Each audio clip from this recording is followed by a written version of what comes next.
Sam, mahan niyo ako dito at makiimbestiga para manalo ng pabuya dito sa Tamang Hinala. Hello mga katropa! Feeling ko, nagtataka na kayo kung nasaan na nga si Special Agent Karina.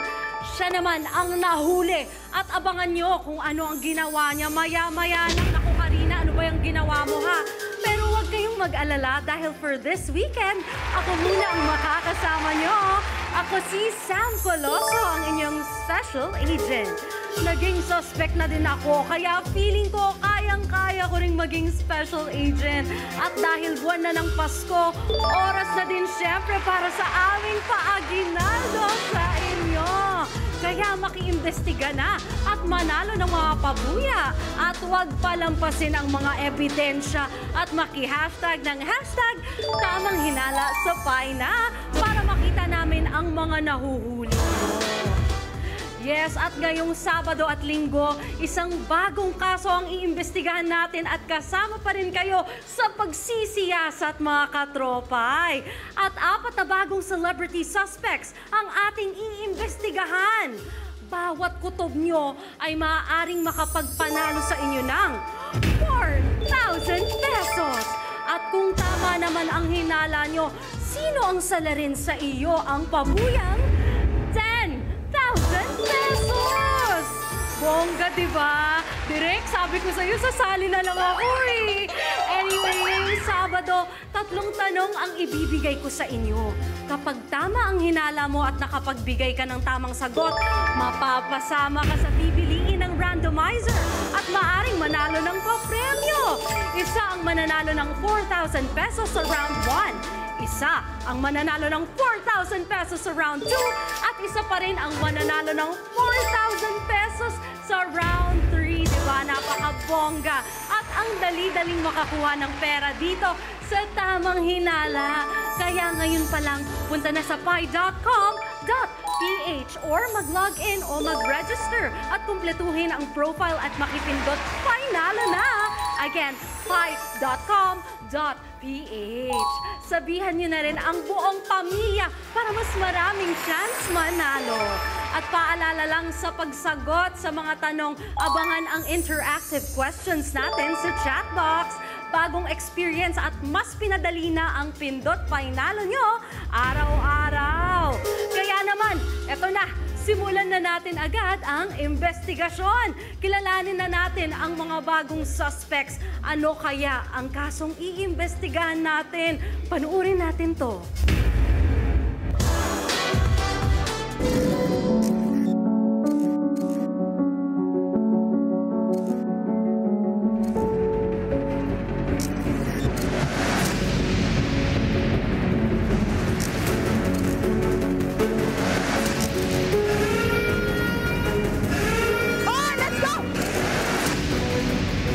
Pagtatago ng sekreto, hindi ko siya kayang gawin. Suspect ka na naman.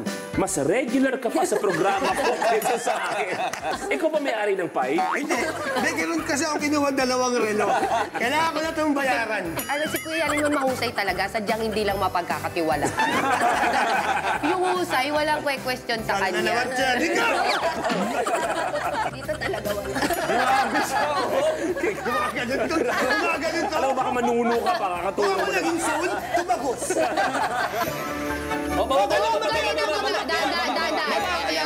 lang, wala bell. Ako na yun sa baba. Alam mo, kanina wala ka pa nasushoot kahit isa. Sorry na! Tulog ka na lang kaya. Sabi ko nga sa'yo, hindi ako magaling sa ganito eh. Ako na sa baba. Ay, ayun! Oh At my least- God, natanggal yung isa. Ay! Tinanggal ko na Sorry.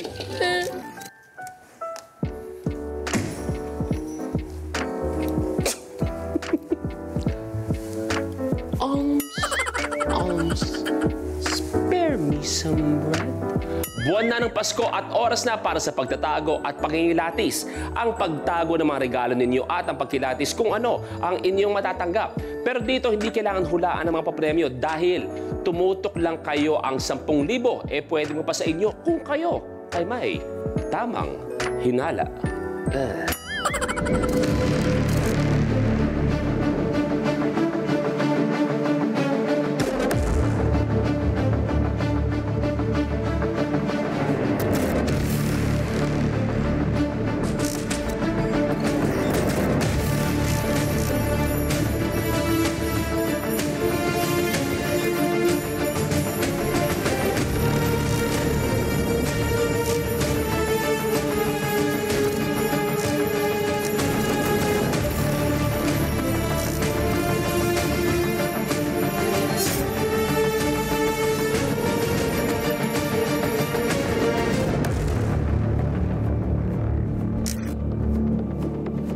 si Luis Manzano, ang inyong lead investigator at advance Merry Christmas sa inyong lahat at welcome sa pinaka-exciting na mystery reality game show ng Pie Channel. Ito ang Tamang Hinala.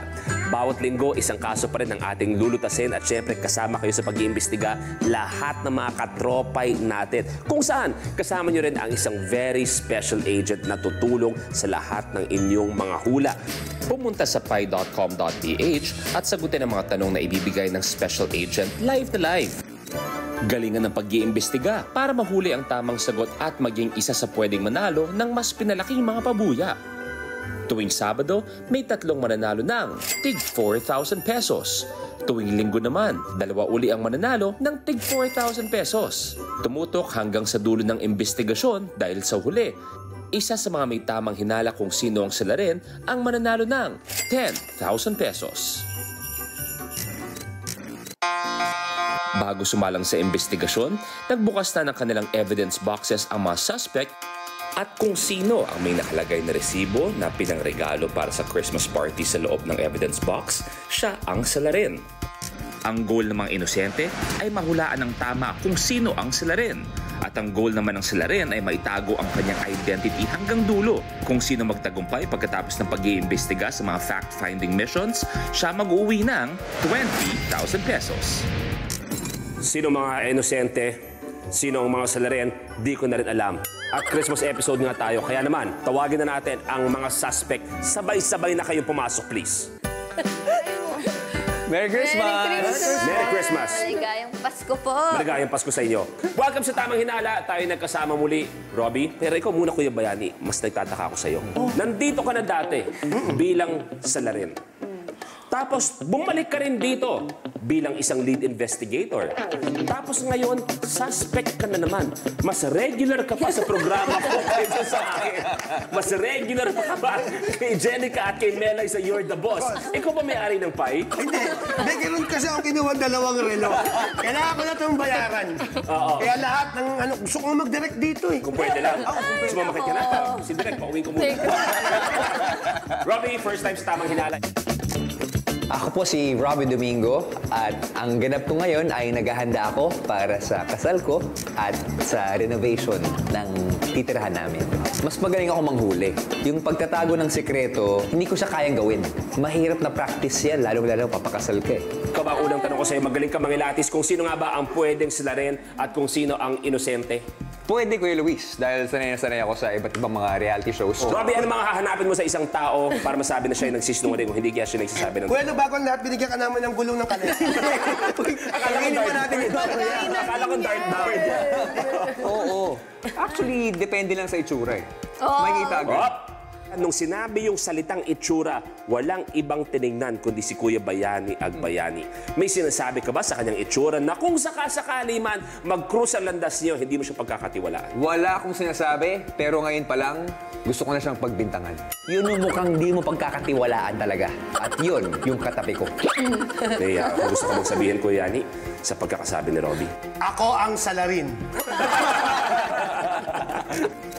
Ako po si Bayani Agbayani, comedian, actor, singer, host. Ang dami na guys ha. Alam mo, pangalawang beses ko na dito sumalang bilang suspect at nag-host na rin po ako nito nung wala si Kuya Luis. Kaya akala ko talaga kabisado ko na itong Tamang Hinala. Halika na! Umuwi na tayo! Si Kuya Bayani, sumalang na dito siya ang salarin na hinahanap dati. Anong pakiramdam na ikaw'y nagbabalik? At eto may mga iba ka pang kasama Madami ngayon. kang kasalanan. Alam mo, Sabi niya, parang ang dami mo na Lagi ka kasalanan. nandito. Alam mo, gusto ko talagang bumalik dito kasi nung salarin ako, talagang hindi ko alam kung paano ako magre-react dahil first time ko yun. Ngayon, alam ko na, naging host ako, naging salarin ako, at nakita ko na yung mga kasama kong suspects nung araw. Noon ko napagtanto, bago ako matulog nung nakaraang araw, na ang bawat gagawin ko, secret. Ako, matinding actingan to. Mga magagaling na artista, magagaling na host. Naku, matinding hulaan to. Alam niyo ba, nung isang episode namin na si Kuya Bayani ay naging salarin, Hindi siya makatulog ng ilang araw dahil hindi siya sanay na gumawa ng kahit anong kasalanan. Ang bait mo, ha? Ganong kabait si Kuya Bayani. Alam mo ba, Hanggang ngayon, puyat ka ba? si Jesus, Moses, tas ako lang. Nagagano na kami ni Moses. Jenica, sumalang ka rin dito sa tamang hinala na nagkataon na sabi nila, umiyak ka raw dahil hindi ako nakapunta dahil iba ang naging lead investigator. Ako po si Jenica Garcia. Mapapanood niyo ako ng Mondays to Fridays sa Your Boss dito din sa Pai. Pangalawang beses ko na dito sa Tamang Hinala. Ang nakita kong naiba is wala nang kaba. Kasi kahit papano alam ko na kung anong mangyayari. Kamusta muna si Kuya Bayani bilang lead investigator nung sumalang ka sa tamang hinala? Mahusay din talaga, kuya. Iba din. Si Kuya Yanin man mahusay talaga, sadyang hindi lang mapagkakatiwalaan. Yung husay, walang question sa kanya. Walang umuwing okay dito. Talagang dudurugin ko ang katawan nito. Pero marahil nagulat ako dahil meron ako isang kasamahan bilang isang investigator.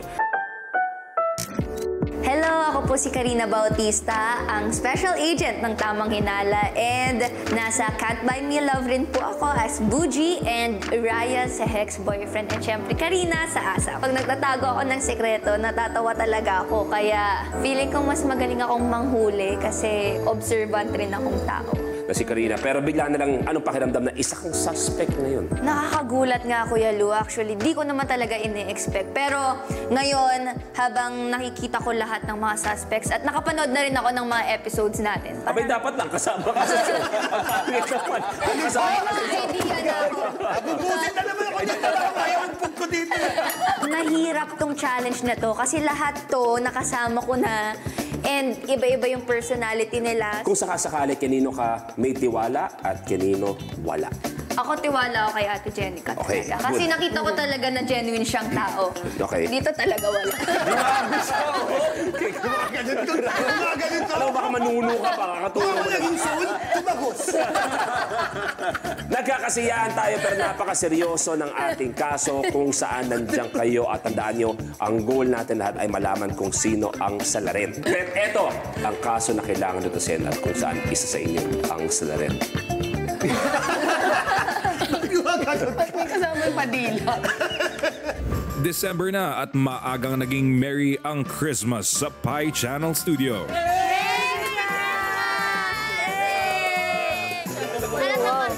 Masaya na sanang magbibigayan ng regalo sa Kris Kringle nang madiskubring isa ang gustong maging star ng Pasko. Uy, Kuya Berto, wala ka pang gift. Ay, oo nga. Diba? Ay, yun, bakit? Pero ba't parang anak? Eh, kasi naman, di ba, ang usapan, 150. Laki naman na sa'yo, Berto. Para fair sa lahat, kasi mahal, di ba, pag 200. Ganyan. So, 150 para sapat sa lahat. Aba, eto, nagbukasan na. Lahat kami meron. Ito, nakuha ko. 150 tas 35 nasa etiketa. Lugi na ako dyan, di ba? Lugi. 150 ba yan? Tingnan mo naman yung sa atin. Yan. Ang laki talaga ng box nung kanas magbukas. 150 ba yun? Ay, shala! Ba't ganun? $150 yun eh. Ano na? Eh di, the best. Gets naman po namin na it's the season of giving. Pero sana, lumalaban ng patas, di ba? True. Ramdam na ramdam tuloy namin na Nakakubra na siya! Nakakubra na siya! Kung sino ka mang gustong magpasikat sa Christmas party namin, believe kami sa'yo. Pero kapag nalaman namin kung sino ka, paparapol namin tong regalo mo! I cannot. 35. 35 to 35. My God. Kaya ang tanong, sino ang bida-bida sa Christmas party?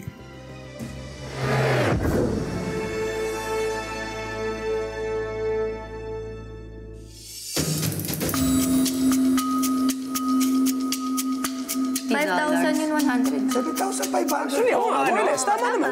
Tama naman. Motivation Totoo naman yan. pala. Ano si Rob na nang niyayalo na? Grabe, no, patunay talaga si Kuya Yan. Nung nakita ko na ang yung may sala talaga, bida-bida, lalo lang nadiin na si Kuya Yani nga siguro to. Kasi generous din kasi si Kuya Yani. Pero huwag kayong mag-alala dahil meron tayong informant na tutulungan tayo sa mga clues para malaman kung sino nga ba talaga ang salarin.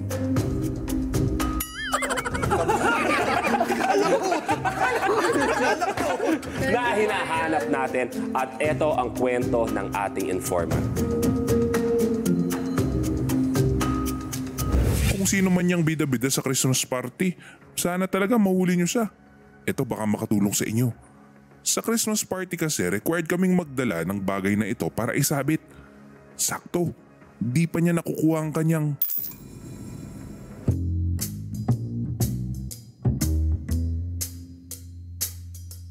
Hindi pa niya nakukuha ang kanyang blank. At syempre, para ituloy ng informant ang ating mga clues o ang kanyang kwento para malaman kung sino ang salarin, gagawa tayo ng mga fact-finding mission. At kailangan yung ingatan. Dahil sabi ko, kung ako ang salarin, gagawa ako ng paraan para manabotahe sa mga fact-finding mission. Dahil bawat clue na pwedeng ibigay ng informant, pwede natin matuntun kung sino nga ba ang salarin na hinahanap natin. So malalaman natin kung sino nga ba ang inosente at sino nga ba ang salarin. At syempre, ulitin ko, kung walang makahula kung sino ang salarin, siya'y magkakaroon ng 20,000 pesos. At kung sino naman ang makahula sa salarin, maghahati-hati sa 20,000 pesos. Okay? So, galing mo mag-host dito. Nakita ko yung mga pagkakamali ko sa ginawa. Kaya nga, ito ang unang-unang fact-finding mission na kailangan niyong gawin. May mga yarn na nakaharang sa scene of the crime. Sa kabilang dulo ng scene of the crime ay nakalagay ang 4 na regalo. Sa mga regalo ay nakasulat ang ebidensya. Kailangan makuha ang mga regalo mula sa kabilang dulo pabalik sa original position.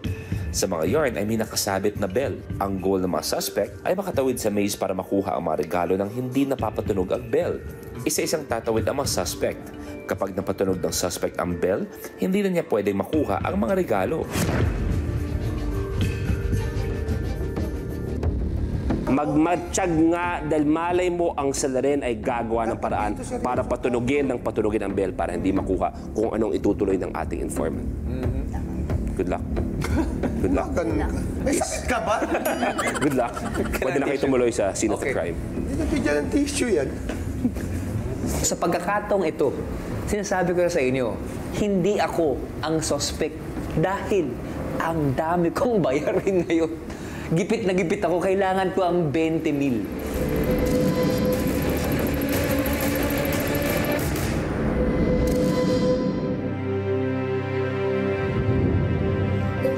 Wow! Ang ganda. Ay, sa wakas ganito na yung set. Alam mo, Chill na lang ako eh. Naging, Robby. Laka naman, ba't naman ganito Ikaw ang yung naging guest dito. Oh. Naging social. Dati kami, puro kalat lang. Halloween Ano kasi kalat dyan sa yun. labas, ilagay sa loob. Ang talagang plano ko o taktika ko is mapukaw ko yung isipan nila na ako yung salarin. Magtanggal VTR tayo ng muna. shoes muna. Shoes? Bakit nakikinig kayo agad? Di nyo pa alam yung rason. Eh, hindi tama naman naman. alam. wala Ikaw naman pinaka-leader dito. Ikaw may isipon eh. Habang hindi pa nagsisimula ang unang fact-finding mission, nagkwentuhan muna ang mga suspects. Nagsasuggest ka Tama yung tiyan ni Kuya. Nagsasuggest ka pag sinusunod ka ayaw. Ang sabi doon, yun daw galante. Hindi pa nakukuha ang Yun, blank. blank. Ano yung hindi pa nakukuha? Bonus ba yan?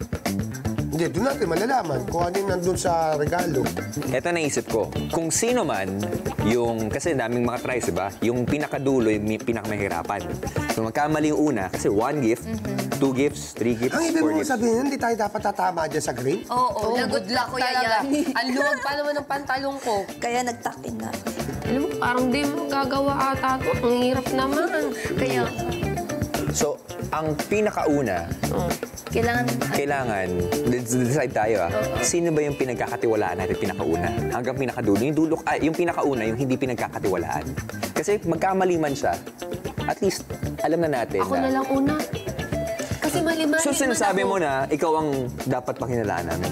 Bahala kayo kung ano gusto nyo, hindi nga ako. Napansin ko kay Robby, medyo nagduda ako sa kanya kasi tinuturo niya ako agad na ako daw yung guilty. Syempre, alam ko naman na hindi ako. Saglit lang. Feeling ko si Kuya Yani dapat ang punto ko lang dito, siguro ikaw na lang yung last. Kasi ikaw, tingnan mo, hindi tayo nagsisimula pero ginagamit mo na utak mo. So baka ikaw yung makaisip ng way. Ako na lang kasi matarantayin ako para pag magkamali. Chill lang ako ngayon. Kung may lumabas pero dito feeling si ko si Santa Kuya Claus Yani lang yan. dapat mauna. Mauna ako. Oo, kasi delikado kay... Delikado. Hindi, parang baka Alam mo, hindi, bisa baka hindi ka nagdedikaduhan din ako sa sarili. Baka hindi ka maka-aliksiba. Oo. Makaganyan-ganyan. Ay, oo nga kasi sabi mo kanina hindi ka na makadikwatro. Oy, parang ginagawa niyo na akong invalido. Hindi niyo ba ako dali sa ospital? Ako talaga, ang suggestion ko, si Kuya Yani.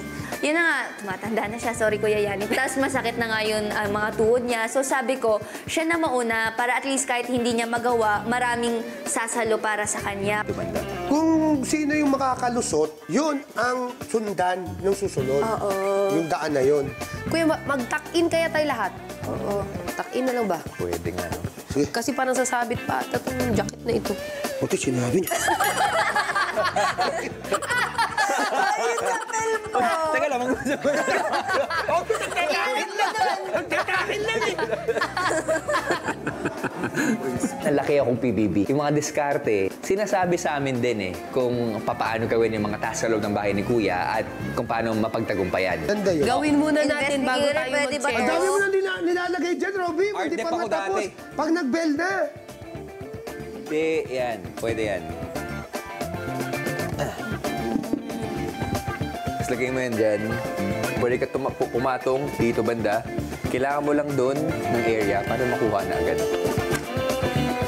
Paano? Or, patong ka dito. Dito.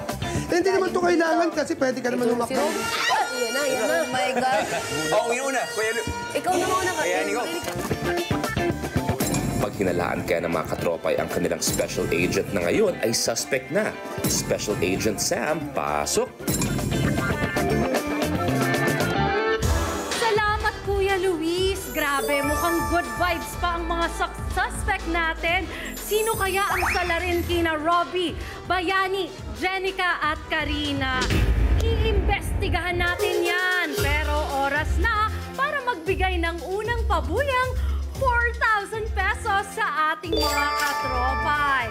Kung masagot mo ng tama ang tanong na ito, maaaring ikaw ang mapili ng randomizer at mabibigyan ng pabuya. Kaya punta na sa pi.com.ph dahil meron lang kayong 1 minuto para sumagot sa round na ito. Okay, ready na ba ang lahat? Kaya, eto na ang tanong. Ayon sa kaso, saan nagbida-bida ang salarin? Birthday party, Christmas party, o despedida party? Painalo ang may tamang hinala. Kaya naman, 1 minute. Timer starts now. Maghinala na. Ayan, I feel like ang daming nakaka-relate sa bida-bida. Umamin na kayo. Okay, so ako, gusto ko lang mag-share ng experience ko, no? Parang naging bida-bida ako nung mga grade school. Kasi meron kaming anong tawag dito? Meron kaming dance group, ganun. Tapos kailangan daw mag-perform ng grupo namin in front of the teacher. Well, hindi kami nakapag-prepare, kaya nagbida-bida na lang ako. Gumanon-ganon na lang ako. At napansin ni teacher na hindi nga kami prepared, so 75 pa din kami. At least passing score, di ba? Ayan, anyway mga katropay na makakapili ng tamang sagot at mapili ng randomizer ay mananalo ng 4,000 pesos. Ayan ha, punta na sa pi.com.ph, mag-log in at nasa ibabaw na ng chat box ang tanong at doon pwedeng sumagot. Ayan ang timer. At dahil dyan, time's up! Maraming salamat sa lahat ng nakapindot at nakipindot, pero oras na para i-reveal kung tama ba ang hinala nyo. Okay, ang tamang sagot sa ating katanungan ay Christmas party! At sa mga nakahula ng tamang sagot, pindutin ang yes para makasali sa raffle. I-a-announce namin ang lucky katropay na napili maya-maya. At kung first time mong sumali dito sa tamang hinala at hindi ka nakasagot ng tama sa unang tanong, huwag kang mag-alala, it's okay. Dahil may 2 chance pa para makakuha ng pabuya. O di ba, winner? Tumutok lang at maki-imbestiga. Dahil sa susunod, isang katropay ulit ang mabibigyan ng 4,000 pesos. Magbabalik pa ang